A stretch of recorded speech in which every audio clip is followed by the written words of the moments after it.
A very good evening to all the wonderful audience being seated here from morning. Now half of the hall is empty. I suppose it will soon be occupied.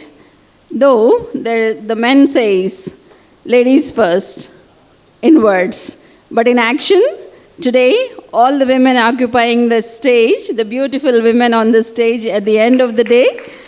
And we welcome you all, dear panelists. Thank you for being on the stage today. It's my great pleasure to welcome you all to today's panel discussion on higher education in the digital era, prioritizing adolescent mental well-being. As we sail across an age marked by rapid digital transformation, the landscape of higher education continues to evolve, opening new possibilities for learning, connection, and growth. Yet, alongside innovation, we face an equally pressing responsibility to safeguard the mental health and emotional resilience of our students. Today's discussion brings together visionary educators, mental health experts, and thought leaders who will help us explore how institutions can foster balance, empathy, and psychological safety in a technology-driven academic world. Let this discussion inspire reflection, spark ideas, and guide us towards practical strategies for creating educational spaces that empower both minds and hearts. On behalf of the Xavier Board for Higher Education Organizing Committee, I extend a warm welcome to each of you. We look forward to a thought-provoking and enriching discussion ahead. Thank you for joining us and welcome you all once again. So here we have three panelists with us. Sister M. Nirmalini, AC, who will be discussing on institutional effectiveness, a mental health lens. And Dr. Sandra Sunitha Lobo, who will be sharing her thoughts on institutional health through stakeholders' well-being. And Dr. Neeta Gerosa Pereira, who will be enlightening us on higher education in digital era, prioritizing adolescent mental well-being.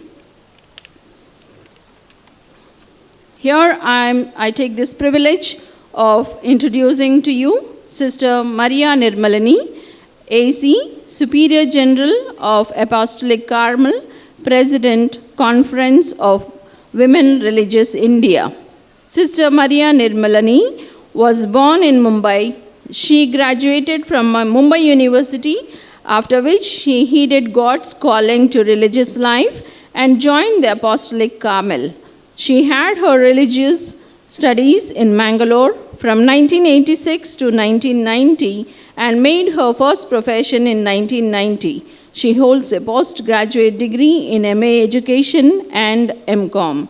Sister Nirmalini, a dynamic and highly motivated person, was the principal of Mount Carmel Convent School, Delhi from 2002 to 2015 and has made an impact on students, staff, and the church by her remarkable involvement in human rights movements and contributions to the society. She has been the organizer of many seminars for educational institutions, both in the church and other secular ones. She has been the recipient of many awards, such as World Human Rights Award, Best Principal Award, World Disaster Education Award, the Best Teacher Award 2003, Member of the Education Commission, Delhi Archdiocese, Member of the Advisory Committee, Delhi Minority Commission, Secretary of the Education Commission, Delhi Archdiocese, Regional Secretary of the Education Commission, North India.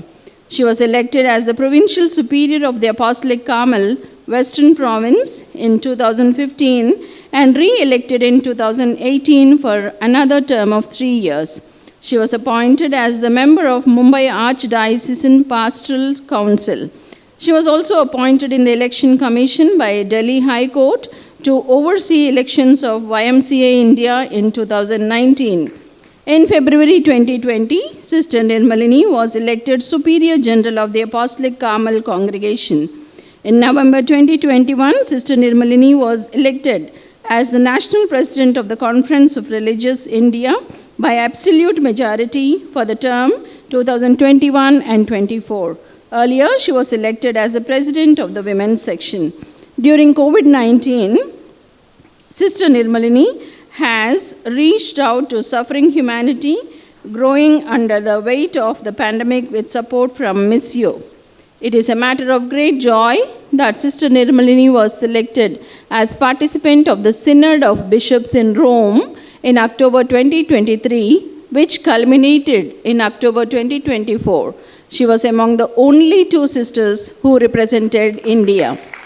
At present, Sister Nirmalini is the president of CRWI, the Conference of Religious Women India, is a dynamic organization that serves as a unifying force for all the women's congregations across India committed to religious service. We do not lose hope. We carry on with what we are doing. Sister Nirmalini says, doing works of humanity, reaching out to human beings to share with them the message of Christ. I think we will continue doing with a lot of passion. Thank you, dear Sister Nirmalini, and we are eagerly waiting to listen to you, your inspirational talk. Thank you. Good evening, distinguished members of the Xavier board. At the close of the day, I'm going to make a shift and we are going to return to the source. I just heard during the break time that many of them, you've been listening from yesterday and the whole of this morning. So it's time for us to go back to the source. And I told Father Praveen that he's taking a big risk by inviting me. And as I stand here, I'm reminded of an incident that happened in Delhi.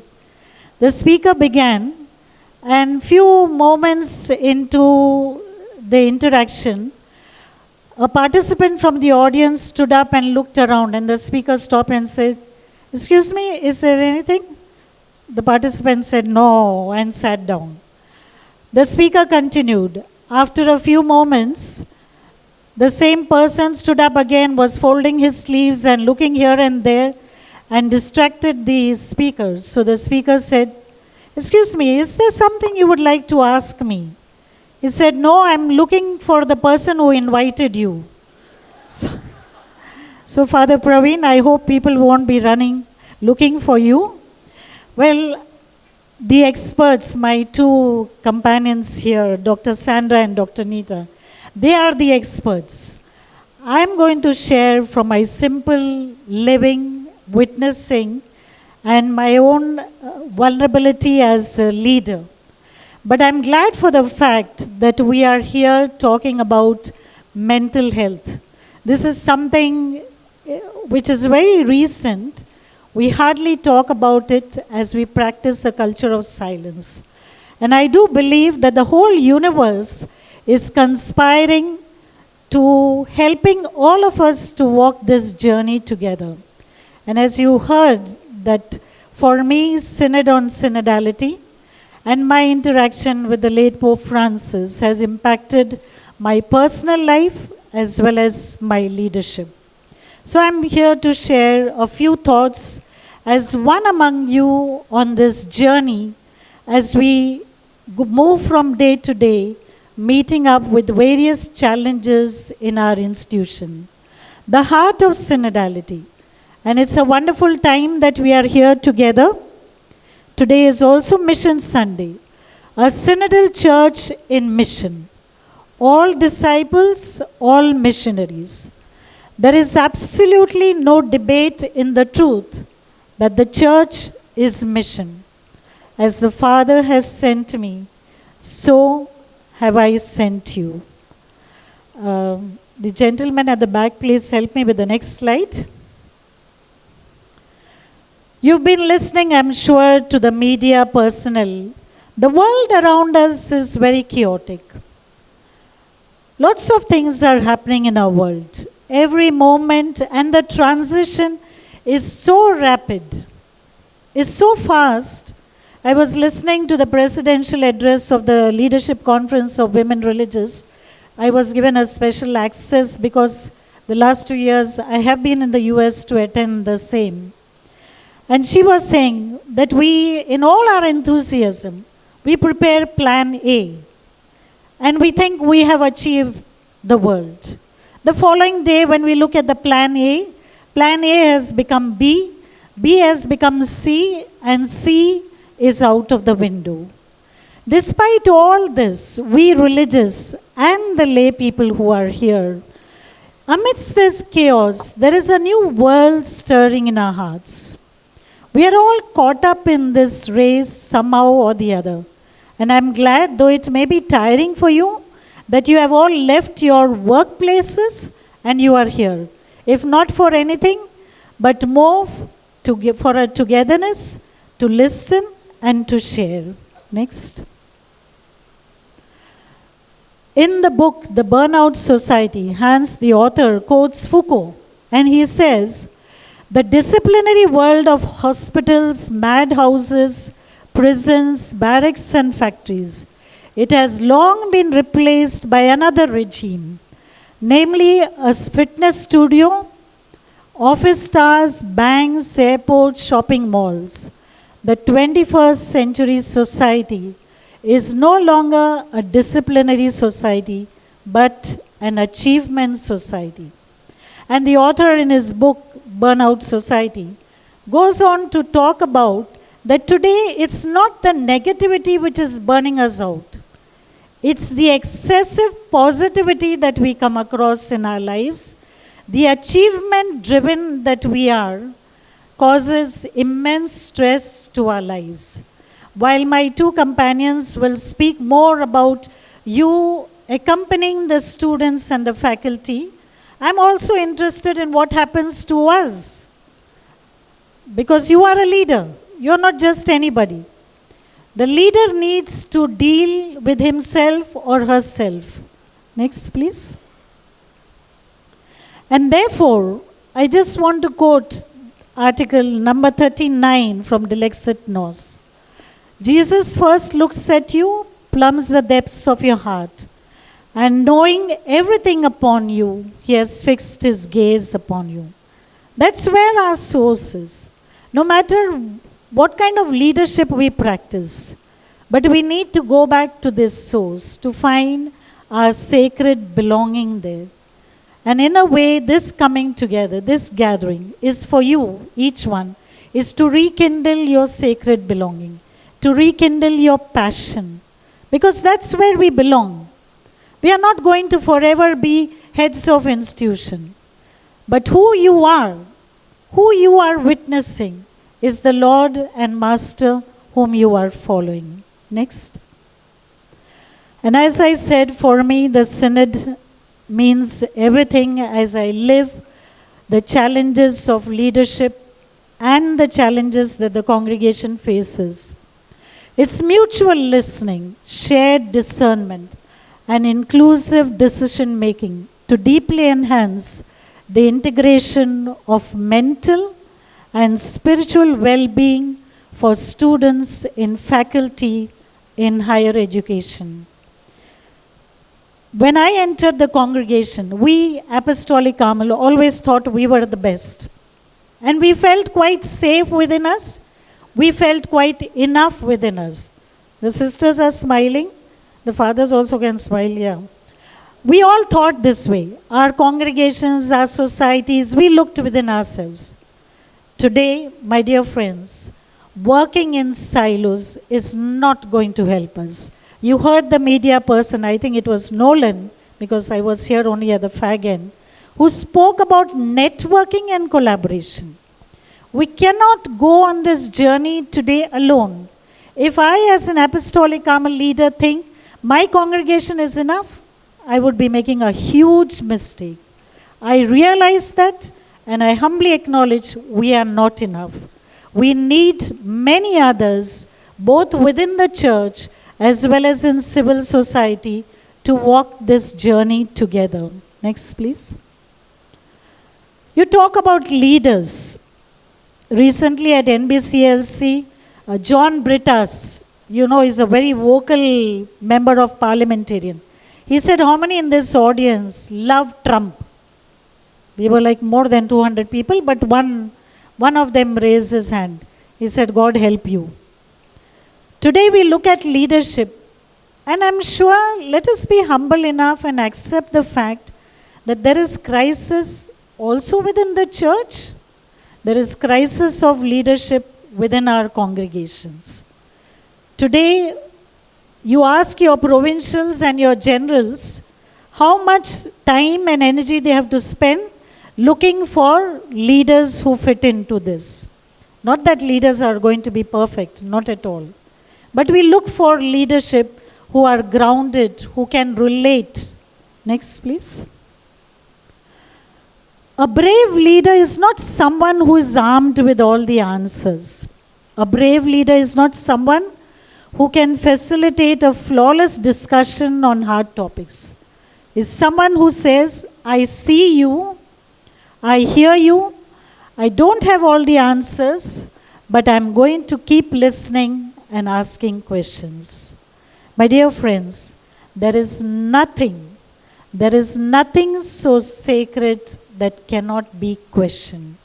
And I am more than convinced of this because there were 365 participants in Rome, people whom we never knew, we never saw, we didn't understand the language, but we all sat around the table mainly to listen, for mutual sharing, for discernment, that how should we accompany our people in the church and the members of our congregation. So there is nothing so sacred that cannot be questioned. Next. At the heart of daring leadership is a deeply human truth that is rarely acknowledged, especially at work. Courage and fear are not mutually exclusive. Most of us feel brave and afraid at the same time. Do you agree? Yes. I have lots of stories, but I can share one story at the second session of the Synod. The second week of the Synod, there was a hot button topic. I'm not going to give the details about that. And somehow I felt the Lord saying to me, Nirmalini, you are going to make an intervention in the Synod. And I was running away full speed in the opposite direction. I was not at all prepared. My face looks very brave and bold, but in my heart I'm equally quite nervous at times. People don't imagine that about me, even my sisters. Actually, I have to be careful what I'm talking because there are 6 of them here. So we are brave and afraid at the same time. And I kept running from Friday morning until Sunday night. And the Lord was like the hound of heaven chasing me. And you know what was making matters worse for me? But there were very high profile cardinals, including my own cardinal from Mumbai who was at my table. So that made it even more hard for me. And the topic was not a palatable one for the bishops of India and for many of them in the Synod Hall. But I had the privilege, I must confess that I have a little more affinity towards the Jesuits, and probably that's what made me say yes at the end of it. I talked to Father James Martin and he said, go for it. I said, I don't know your go for it, I will go out of it altogether. But Monday morning, we have to press the button for intervention. After the morning prayer, it was as if I was led by the Spirit. My finger went and pressed the button to speak. I was the third speaker. And I saw that Pope Francis is not there. So that made me feel a little better. But then I saw the white skull cap entering near the door. I said, all the best, Nirmalini. So we have to speak only for 3 minutes, whatever we want to say. But somehow, the moment I understood that this is what God wants from me, I was not scared. I know that the bishops in India will not like it, and they think I'm too bold to speak, but I felt I owed it to many women religious, not only in India but around the world. And then I spoke. I made my intervention, I made my point, and of course there was a huge applause and lots of appreciation during the coffee break. What I want to say to you is, and I asked the bishops during our joint meeting, what in your institution are you most afraid of when it comes to fear and bravery, or courage and fear? As a leader who is witnessing to the gospel in today's time, what is the church most afraid of? What are the bishops most afraid of? Anyone? I told them this at the NBCLC recently. I was addressing their gathering. We are most afraid of, the first thing, our FCRA account. Should we be afraid? FCRA is a small thing for a follower of Christ. And I'm challenging you leaders. They are going to speak much more, they are experts. But I'm here basically to challenge you. Look at the power that you have here. I'm not saying you are not doing, you're doing well. But can we really be witnessing to this institutional effectiveness that we are talking about? It's not about our achievements. It's about our witnessing to the gospel of Jesus. So keep that question in your heart. What are you most afraid of? At the most, what will happen to you? Let's have a real conversation, even if it's tough. Next. I will not go into reading all of this, but what we need is to take a break and circle back when necessary, to be fearless in owning our paths, and as the psychologist Harriet Lerner teaches, to listen with the same passion with which we want to be heard. Let's rumble. It cues me to show up with an open heart and mind, so we can serve the work and each other, not our egos. Next, please. And therefore, dear friends, embracing our vulnerability is the heart of transformation. And I really wish that during this time, you had a little time to share your stories with the person next. I would really love to give you that time to share your story, where you are at this point of time in your life. We need to embrace our vulnerability. I'm not perfect as a leader. I know my limitations.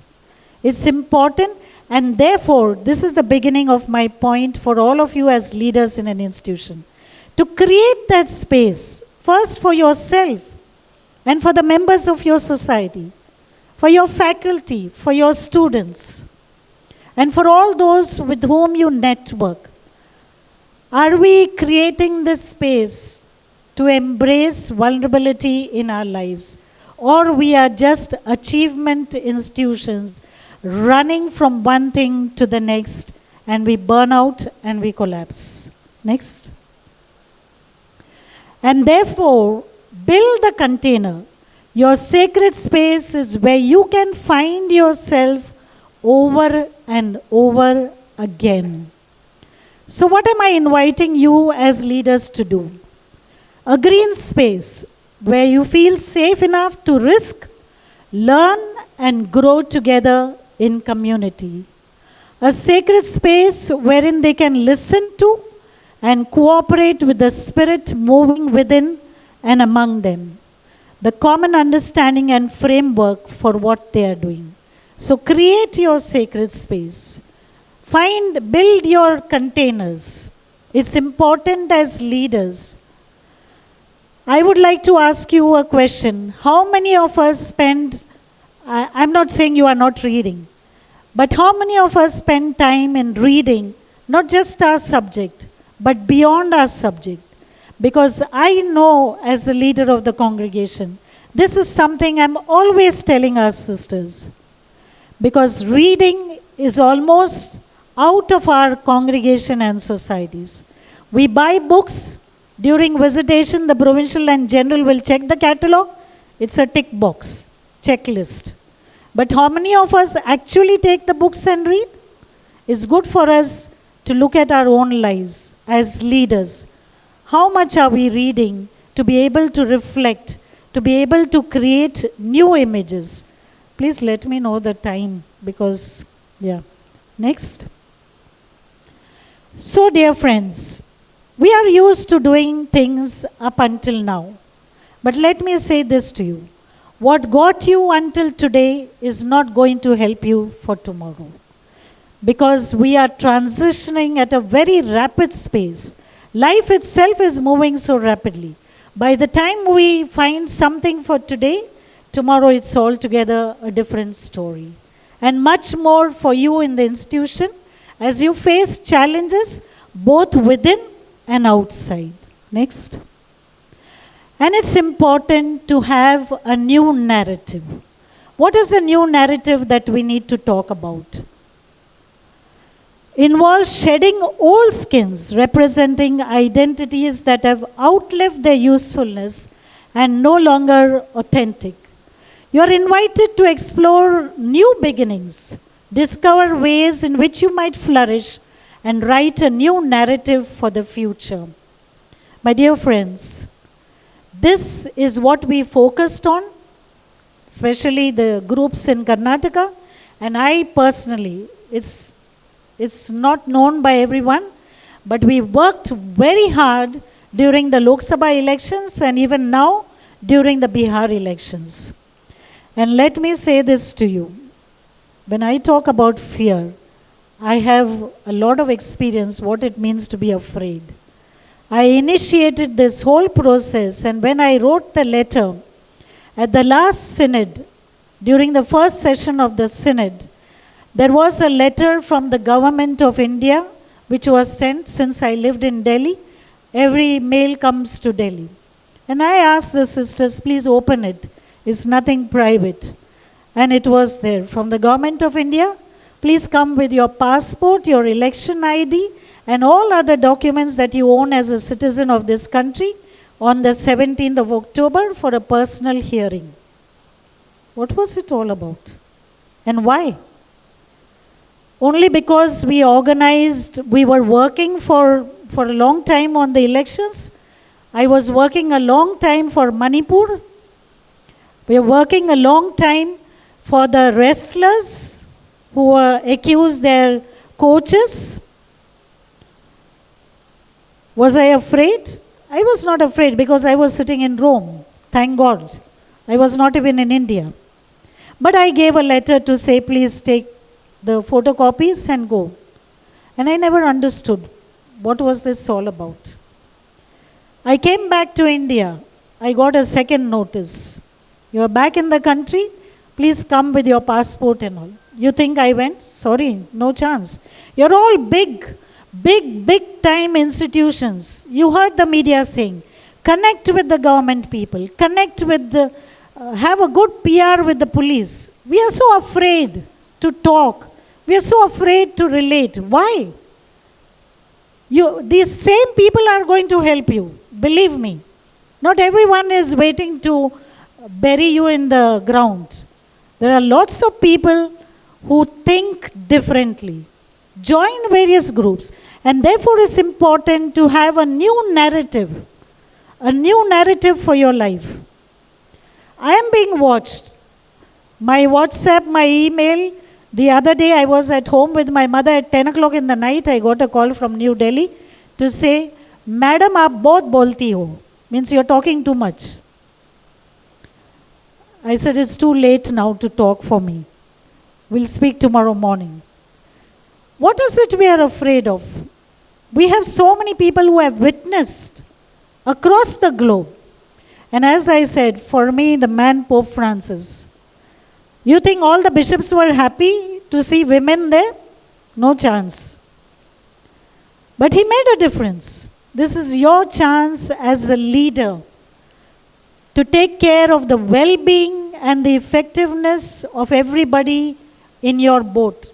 You are all together on the same boat, journeying together. Next. At the crossroad, as religious, we are uniquely placed at the crossroads of soul and society. We are consecrated not for isolation, but for mission. Please be very clear about that. Today, our mission must include a conscious commitment to mental and emotional healing for ourselves, our sisters, and brothers. Our calling extends to the broken world we serve, bringing wholeness through leadership in love and compassionate action. Next. I'm very happy to share with you.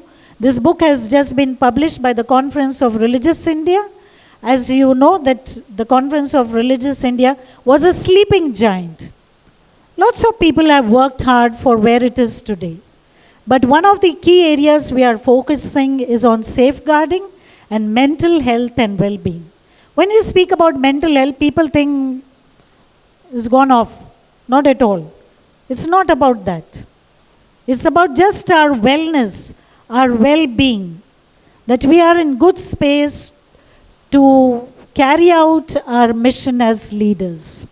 Next. So begin to reflect with self. Reflection is the first courageous act of leadership. Even the media personnel put that up. Self-monitoring is the beginning of self-leadership. Our founders showed how rooted self-awareness leads to creative, courageous action. We must reflect as congregational bodies about the emotional culture we cultivate. If healing begins at home, then let our communities, institutions become sanctuaries of truth and tenderness. Next. Reclaim joy and purpose. Sometimes I hear students saying, my God, we don't feel happy looking at this principle. Walking like a sorrowful mystery. Let us give a good look at our face as we leave for our institutions. How we look. Stand before the mirror. Reclaim our joy and purpose. You are in the most privileged place in this country. Believe me when I say, you are the most privileged people of an institution who at one go can impact the lives of thousands of students of the country. Believe in that and reclaim your joy and purpose. Next. Heal within to heal beyond. To nurture is not to pamper. Emotional regulation is central to our healing journey.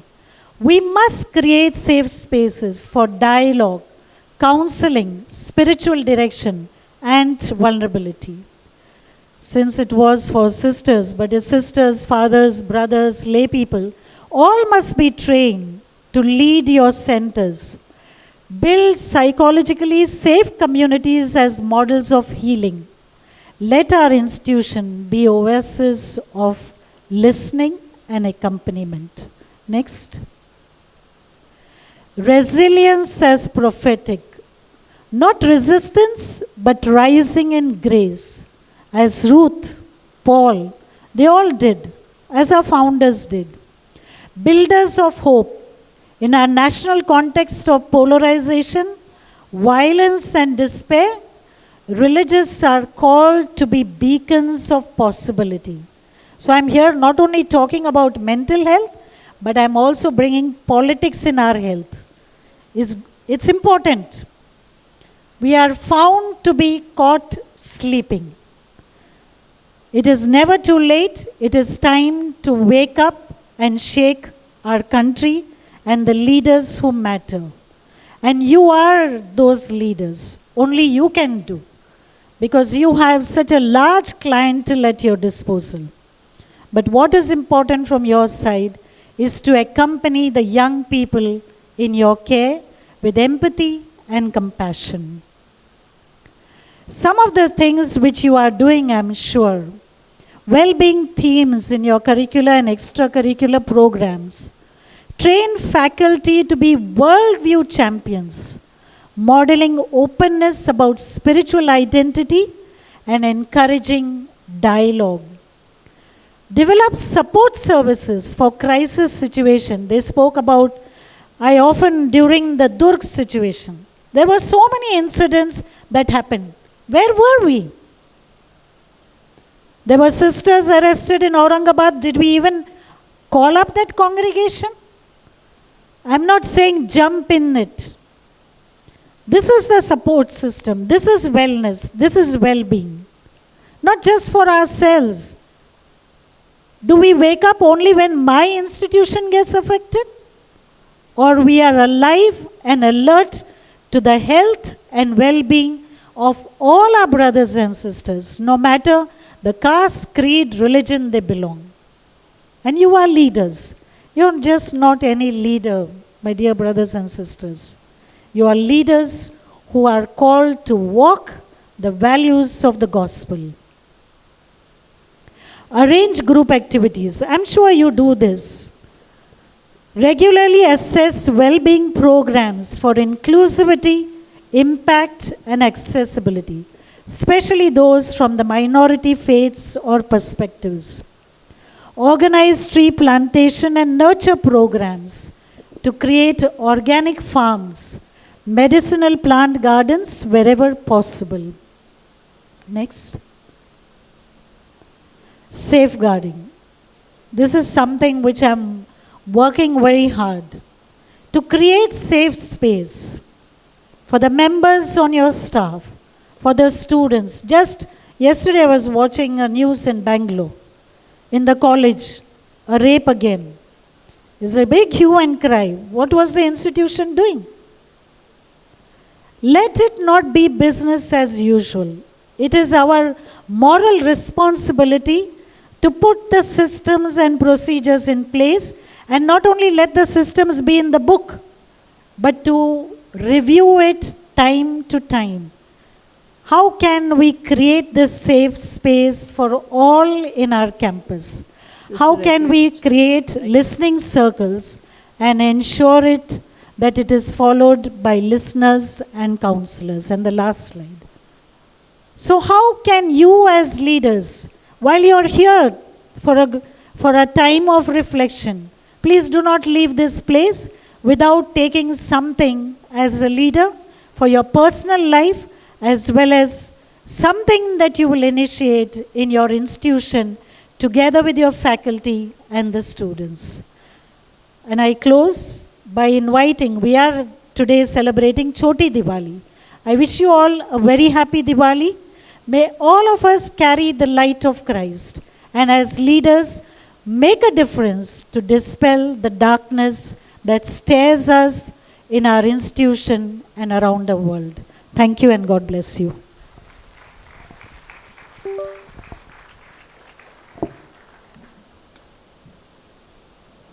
Yeah, it was wonderful listening to a courageous leader, though she appears to be very, very soft.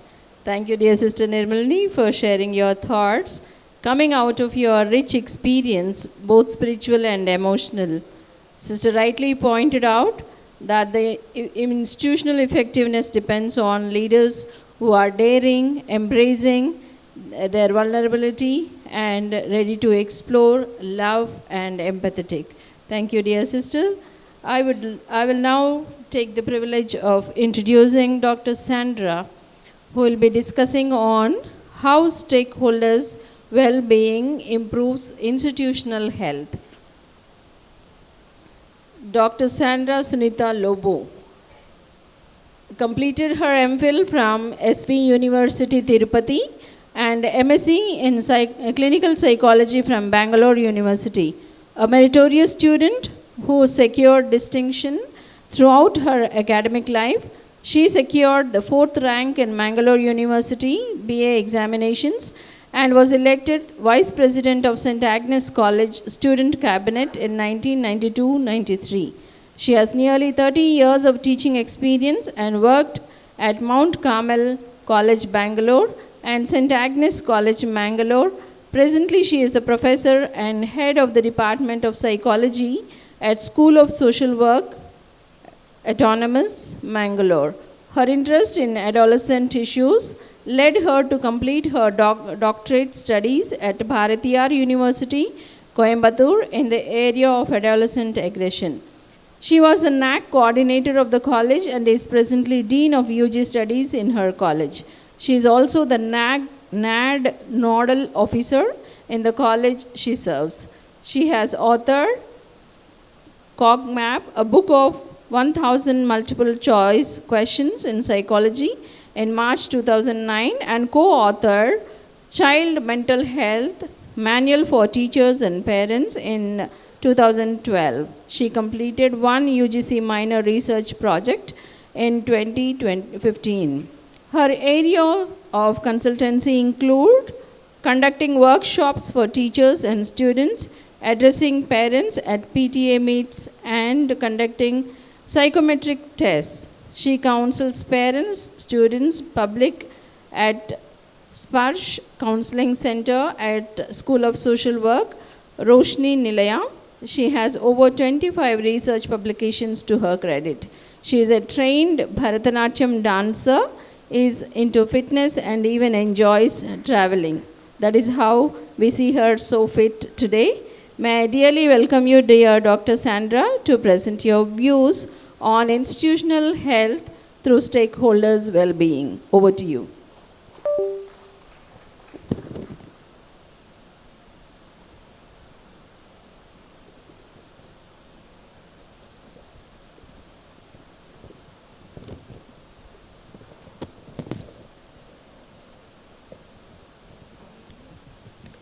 A very good evening to one and all. And I think I really feel very blessed to be among so many religious. Thank you for this honor. Thank you, Father.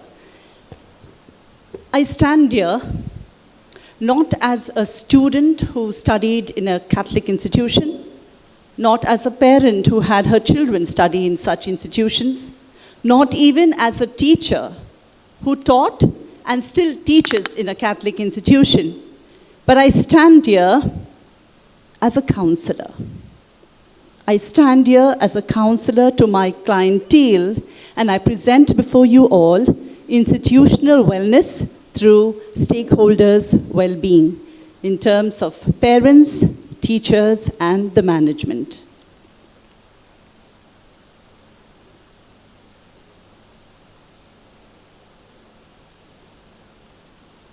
Christian educational institutions in India have made commendable contributions to education, holistic approach to education with a focus on intellectual, spiritual, social, and emotional growth. There is a structured and systematized space for learning and opportunities for leadership development. However, they face challenges related to legal constraints, discrimination, shifts in educational priorities, and allegations of religious conversion. Parents as stakeholders.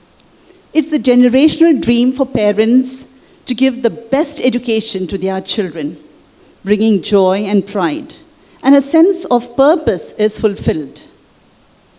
But the reality can be harsh. Social and emotional concerns related to the learner. Separation anxiety, letting go of the child can cause emptiness and loneliness. Anxious whether the learner will be bullied, ragged, excluded, or face peer pressure. There is an identity shift where the parent is no more the teacher to their child. They experience uncertainty whether their ward would cope academically, socially, and emotionally. There is social isolation, particularly for stay-at-home moms or parents, and also those without very strong social support networks, leading to loneliness and feelings of disconnection. Concern for their child's confidence and emotional stability. Academic concerns. Concerns about learners' academics with benchmarks set by the family, by the society, and by the institution.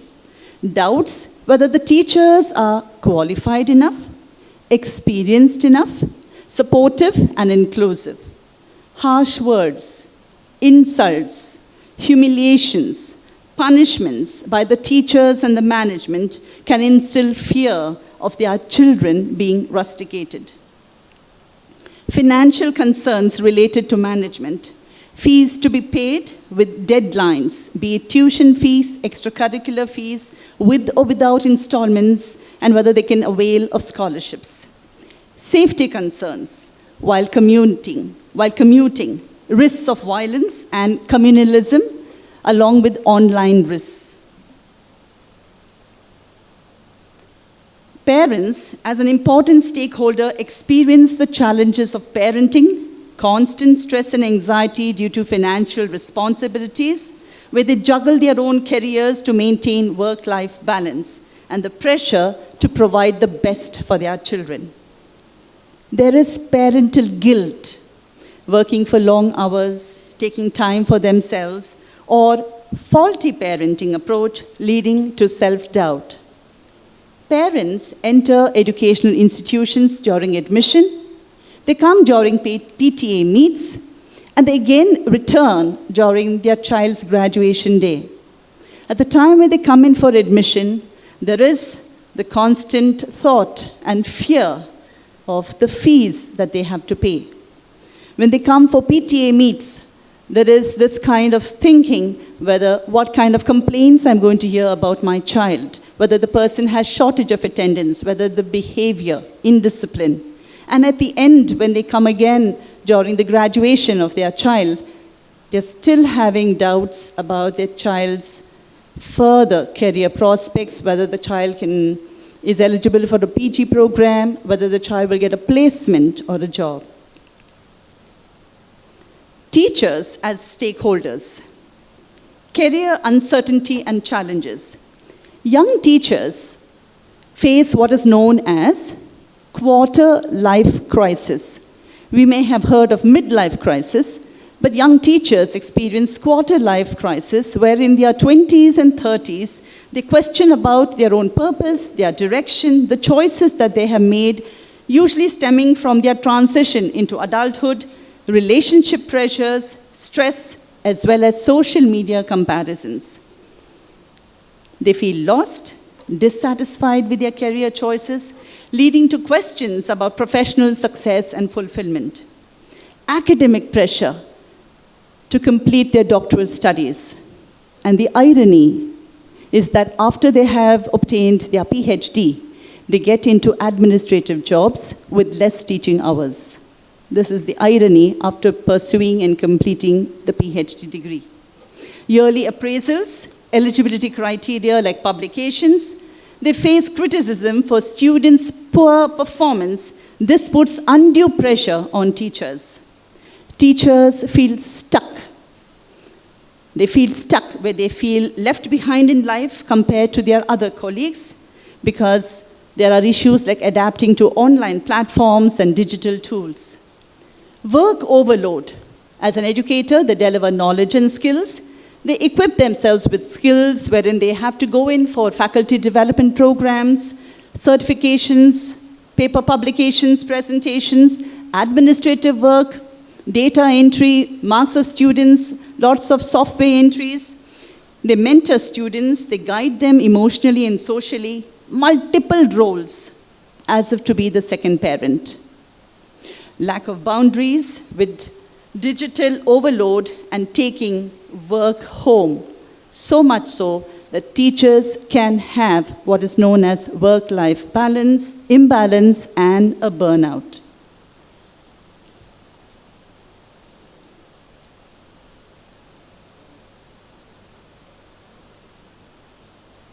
Coming to relationship dynamics.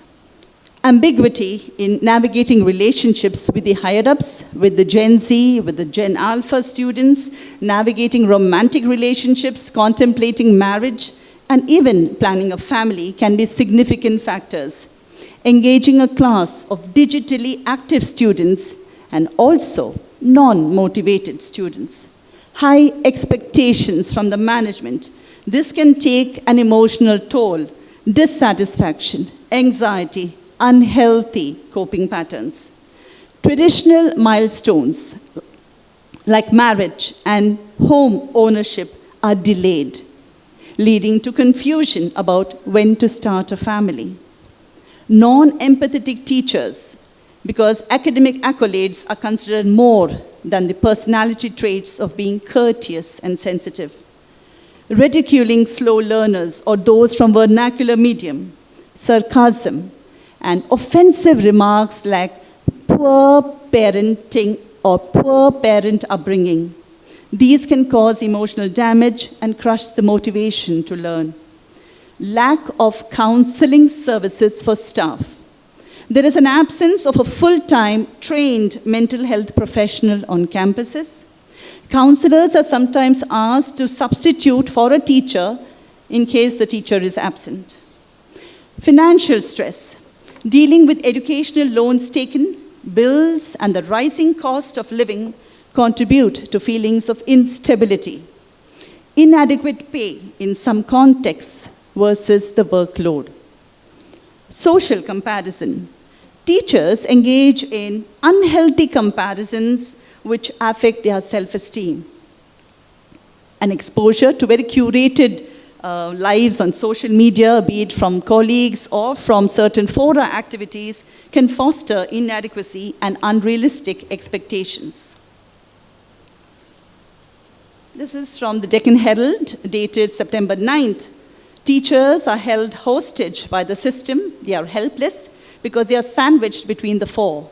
And the four are the management, 2 parents, 3 society, and 4 economy. From Indian Express, 5th October this year, speaks about the bureaucratic aggression by the management.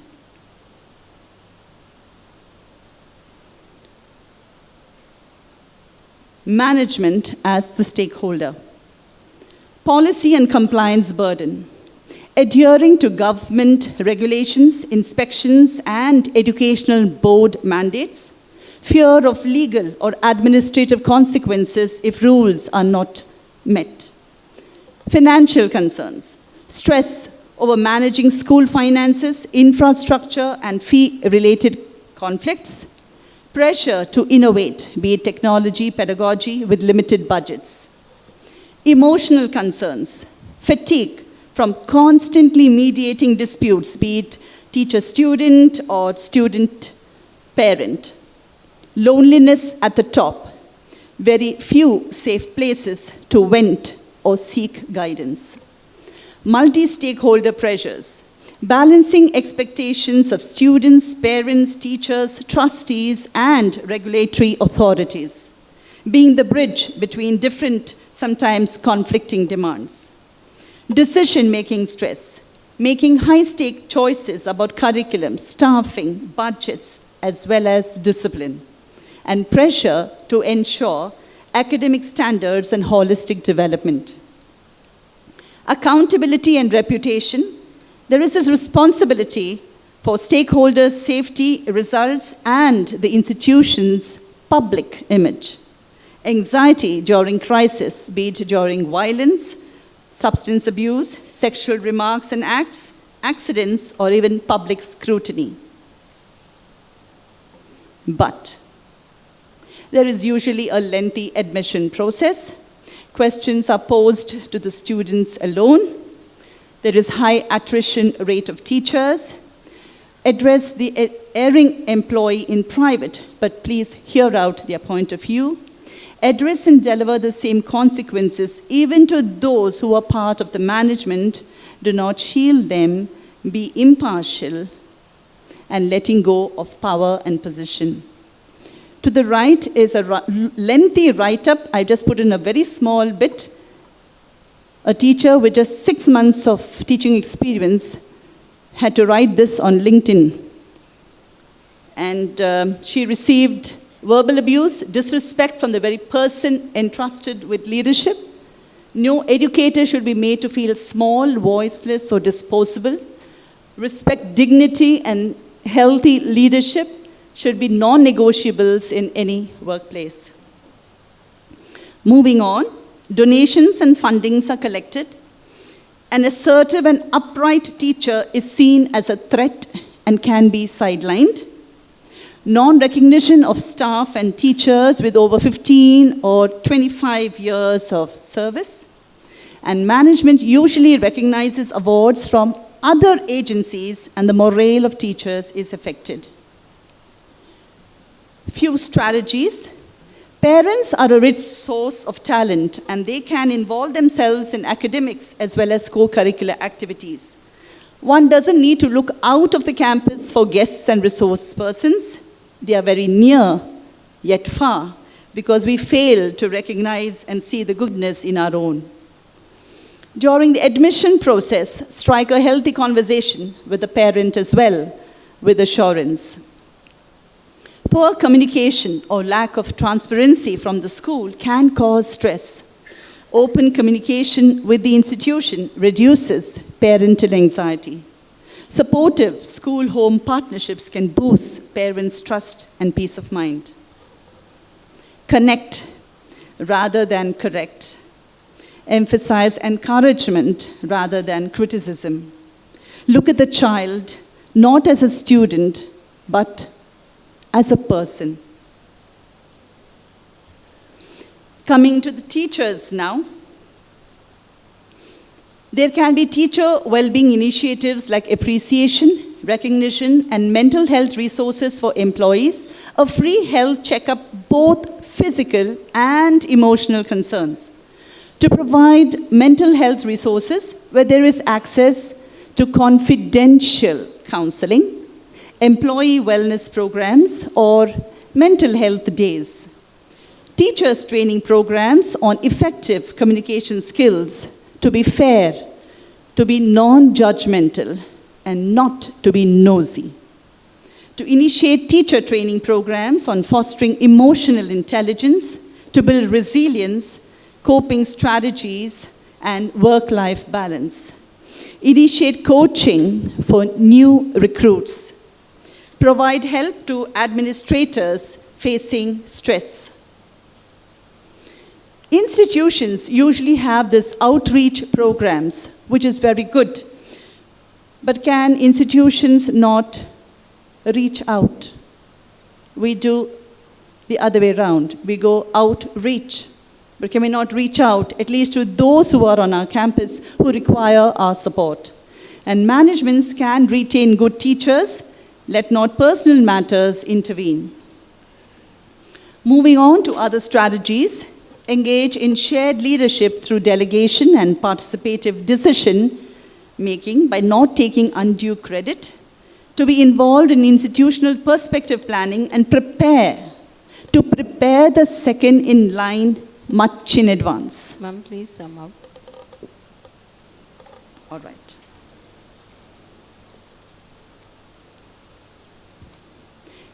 In terms of using the analogy of the three types of triangles based on the sides, this is just to tell you how parents, teachers, and the management can have scalene kind of ways. Isosceles triangle, where two people are on the same side and one is different. Equilateral triangle, this is where we need to be.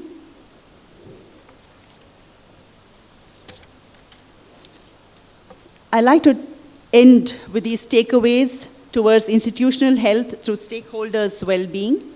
Mental well-being is not only a psychological concern, but a spiritual one too. Well-being is not a goal, it is a gospel value. Promoting well-being is not a task for one stakeholder, it is a shared mission. To build equilateral relationships, just like the equilateral triangle, equal care, equal voice, equal dignity. When all the sides of a triangle are equal, the environment becomes safe and growth-oriented. And finally, our work is not just educational or administrative, it is missionary. On this Mission Sunday, we are called to be witnesses of Christ's love, not just in distant lands, but in our homes, in our communities, in our schools and colleges. Thank you so much.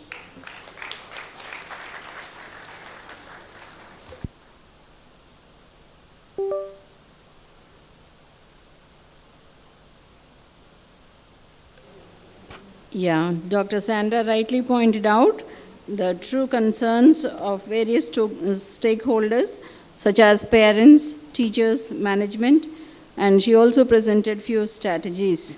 Thank you, Dr. Sandra. We live in times when education happens as much on screen as in the classroom. Our students are digital natives, expert multitaskers, and champions of emojis. But behind these glowing screens lies a generation balancing immense opportunity with immense pressure. As educators, we are called to shape emotionally healthy global citizens. I am now here to introduce Dr. Neeta for the discussion on higher education in the digital era, prioritizing adolescent mental well-being. Dr. Neeta Gerosa Pereira, Assistant Professor, St. Joseph's University, Mangalore, is an accomplished and result-oriented university professor in psychology with a decade of experience in academia, specializing in teaching, research, counseling, and academic administration. Proven leadership as head of the department for 8 years, managing faculty, enhancing departmental performance, and guiding students in their academic pursuits.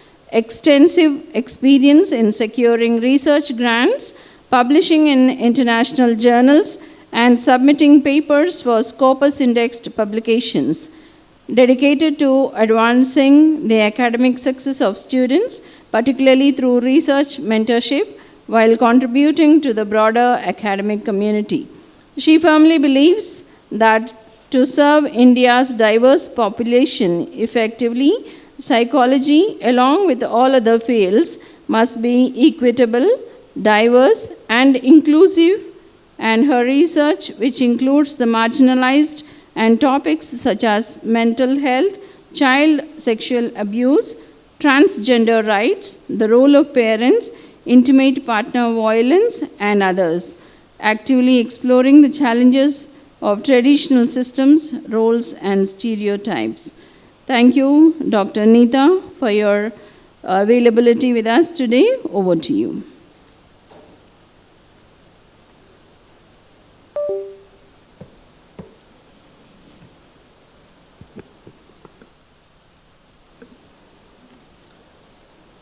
Good evening, everybody. I hope you can hear me.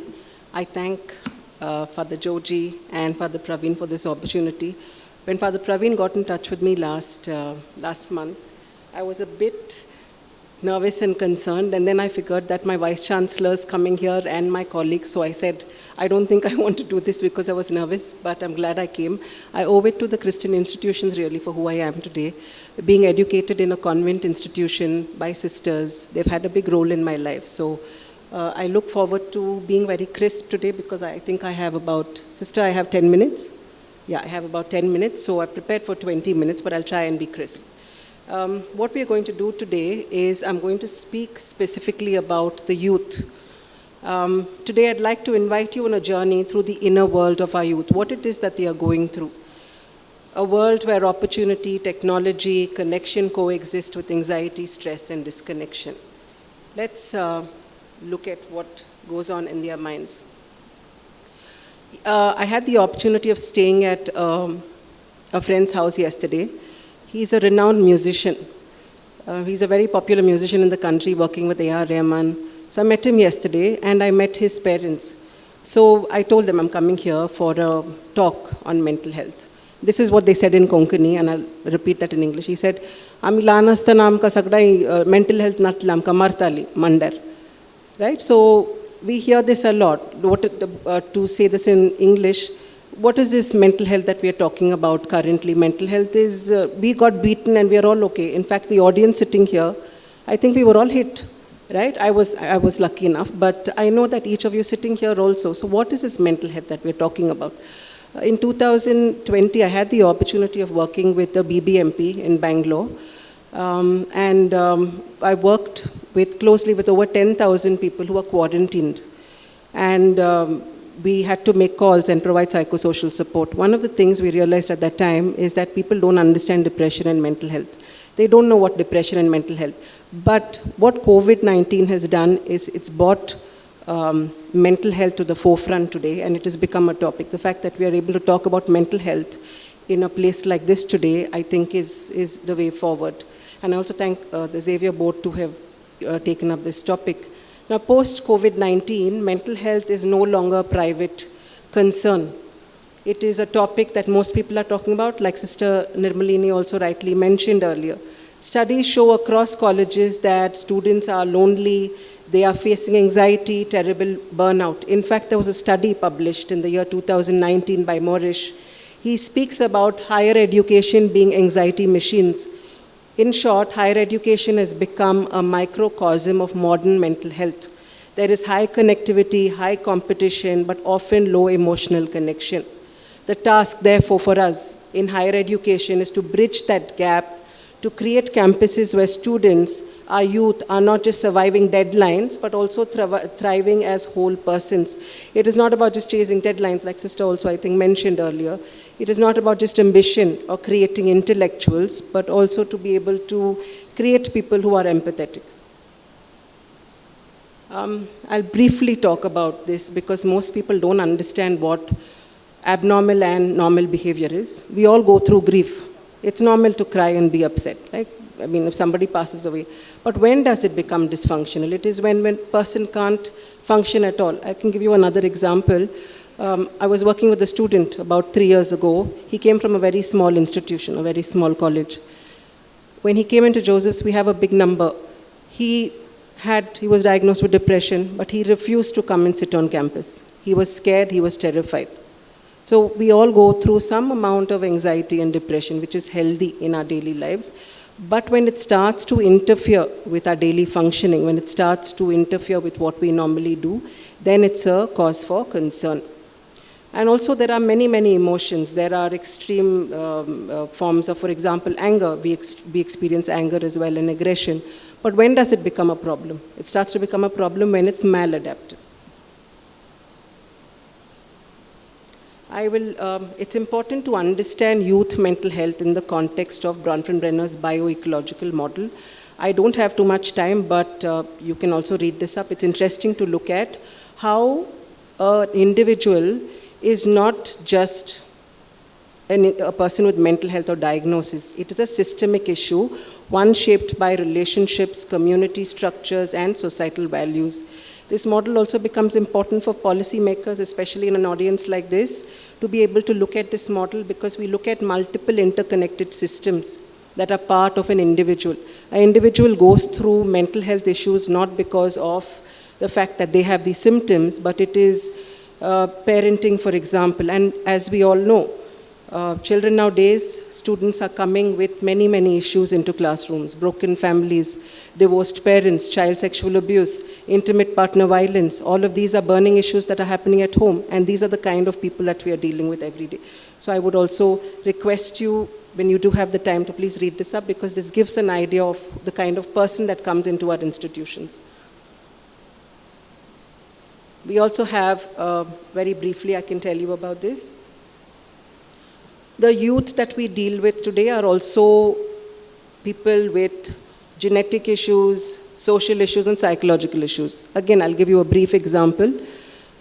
The way student copes with a certain issue, for example, say that in about 50 people, there are about 10 people who are either using drugs or dealing with it as a coping mechanism. Why? Because they are a culmination of many, many other factors. There could be a genetic issue that may kind of exaggerate, or students may use it as a coping mechanism. This is my area of work. In the last 10 years, I've done work around adverse childhood experiences. This is very important. I like the quote by Mother Teresa. This is what she aptly said. She said, "We think poverty is only about being hungry and naked and homeless. But real poverty is not having love and be loved." And this image to you talks about the impact of adverse childhood experiences on adult people. There's a lot of research today in psychology that will point out, and it is currently a topic of discussion around the world, where adverse childhood experiences has had a major impact on youth mental health. So for example, if a child is coming from a home that is abusive, or there has been abuse, then the symptoms of mental health are much higher in these children and youth. Again, this becomes important. Our youth, and the reason they act the way they do is not because they are being arrogant or rebellious. The way the brain works for youth today is a bottom-up approach. That means that the first thing that develops in the brain is the survival mode. The second that develops is the movement and balance. Third is the emotional bit. And the last, which is the critical thinking, is really the cortex. So therefore, we notice that with most adolescents, their brain only fully develops by about 23, 24, 25. So therefore, their decisions are based not very rationally.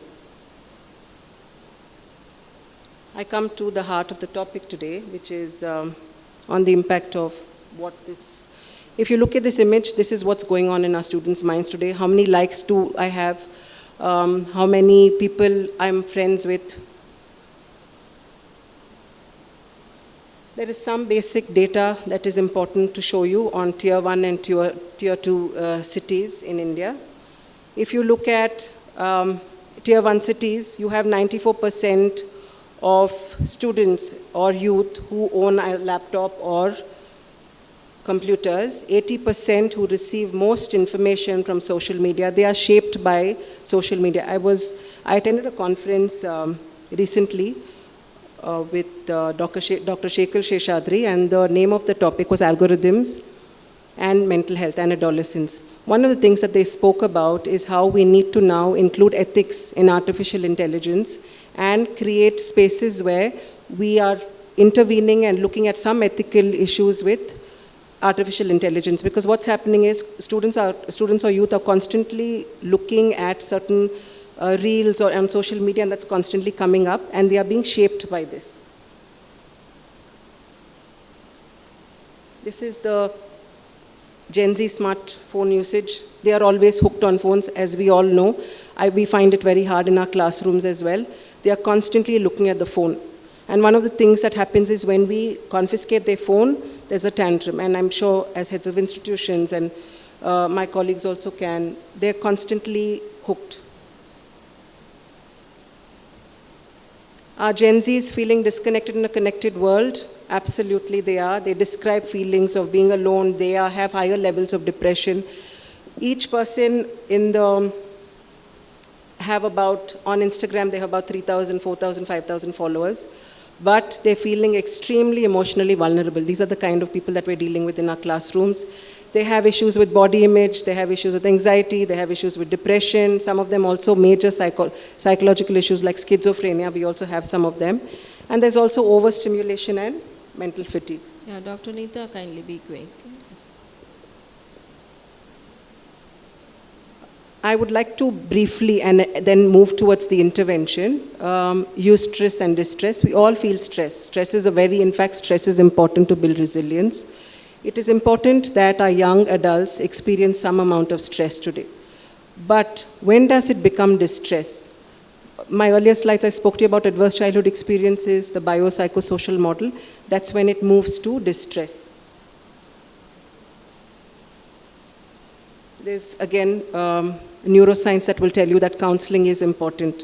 It is shown that 80% of medical issues do involve brain and stress. In fact, there's also research that has proven that counseling, there is a neuro pathway for counseling and mental health. What we need to do, therefore, is stop over-pathologizing. Media today is constantly looking at anxiety, depression, narcissistic disorder. We need to stop, and we need to move on towards some normal part of development. I move on. I'm coming almost towards the end. The art and science of counseling. Counseling in higher education is both an art and science, combining empathy with evidence. It's about listening deeply to our youth today, respecting them, building context, building conversations, building skills of problem solving and resilience. Resilience is a whole different topic that's also gaining a lot of momentum in counseling and psychology today. Institutions should view counseling not just as a crisis service, but support emotional literacy, self-awareness, ethical responsibility towards the next generation.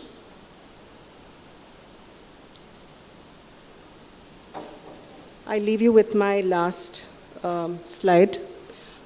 I think Sister already spoke about this. We need to now move away from illness to wellness. We are no more at a space where we say mental health is okay, this person is mad, this person is ill, this person, but rather look at creating spaces where students are allowed to feel like they belong. Not just creating intellectual people, but creating spaces where they feel spiritually connected, where they feel heard, where they also have some amount of social support. Creating awareness programs, there's quite a bit to be done here, but the wellness wheel is something that you all can look at. Thank you. Yeah, thank you, all the three panelists. Please.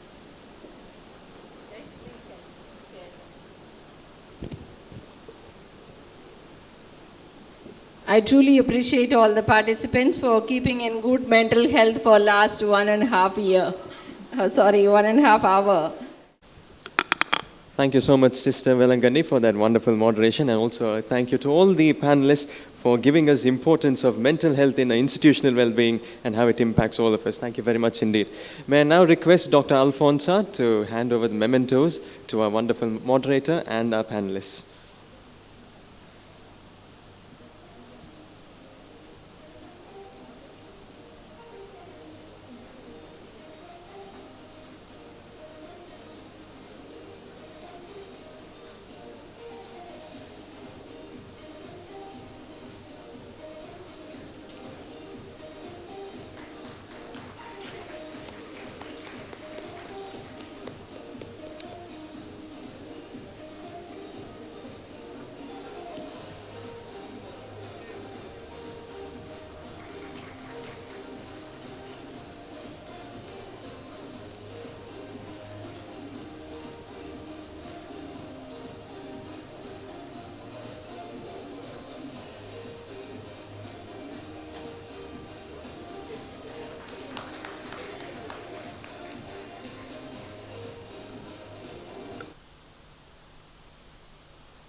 Well, thank you so much indeed for that. Reverend Fathers, Sisters, and all of you gathered here today, I was told one thing as being the MC today. Keep it short, make sure everybody is entertained, and make sure you spread some positivity. Hopefully, I have done one of those things. You have all been a wonderful crowd. A huge thank you to all of you from me and Dr. Vidya here, who has been our co-host today. Thank you very much indeed. We hope to see you all soon.